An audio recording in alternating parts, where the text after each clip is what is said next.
नमस्ते। तपाईहरुले देख्दै हुनुहुन्छ यो देखिने बाटो चाहिँ यता हुँदै लाकुडी डाँडा अनि काठमाडौँ जाने बाटो। अनि यो परको गाउँ यस्तो दामी गाउँ देखिन्छ। अनि यो माथि चाहिँ फेरि यस्तो धेरै डेन्जर पहिरो छ कि यो माथि पहिरो आयो भने त पुरै सोरेर लान्छ। अनि म चाहिँ यो बाटो फेरि यताको मेरो अगाडिको बाटो यो बाटो चाहिँ पनौती काभ्रेको पनौती अनि धुलीखेल हुँदै पूर्वको सिन्धुली इटरी काठमाडौँ हुँदै जाने बाटो। यो चाहिँ अलिकति जाडो मौसम छ, चिसोले पुरै कस्तो त्यो भइरहेछ ओठहरू पनि। अनि पुरै ओठ नै सुकेको जस्तो, मान्छे पनि पुरै ब्ल्याक लेभल भइसक्यो क्या, पुरै ब्ल्याक लेभल हैन। अब गाइजहरू अनि म त माथि हेर्नु न, यो भित्ता यस्तो डेन्जर छ, पहिरो झऱ्यो भने त मान्छे मरिन्छ। अनि मेरो साथीहरू चाहिँ धेरै अगाडि पुगिसकेको छ, उफ पर जाँदैछन्। अनि म चाहिँ पछि लखर हिँड्दैछु। अहिले दिनको ठ्याक्कै तपाईँको ठ्याक्कै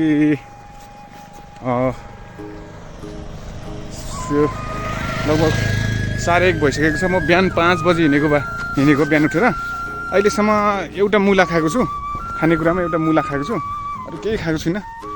कतिसम्म चाहिँ टिक्न सकिन्छ, कतिसम्म चाहिँ भोक लाग्दैन, कतिसम्म चाहिँ भोक र तिर्खाइको प्यासहरू थाम्नु सकिन्छ भनेर मैले चाहिँ बिहान उठेदेखि एउटा मुला खाएँ। अनि बाँकी मैले केही खाएको छुइनँ। अहिले 1:30 भयो।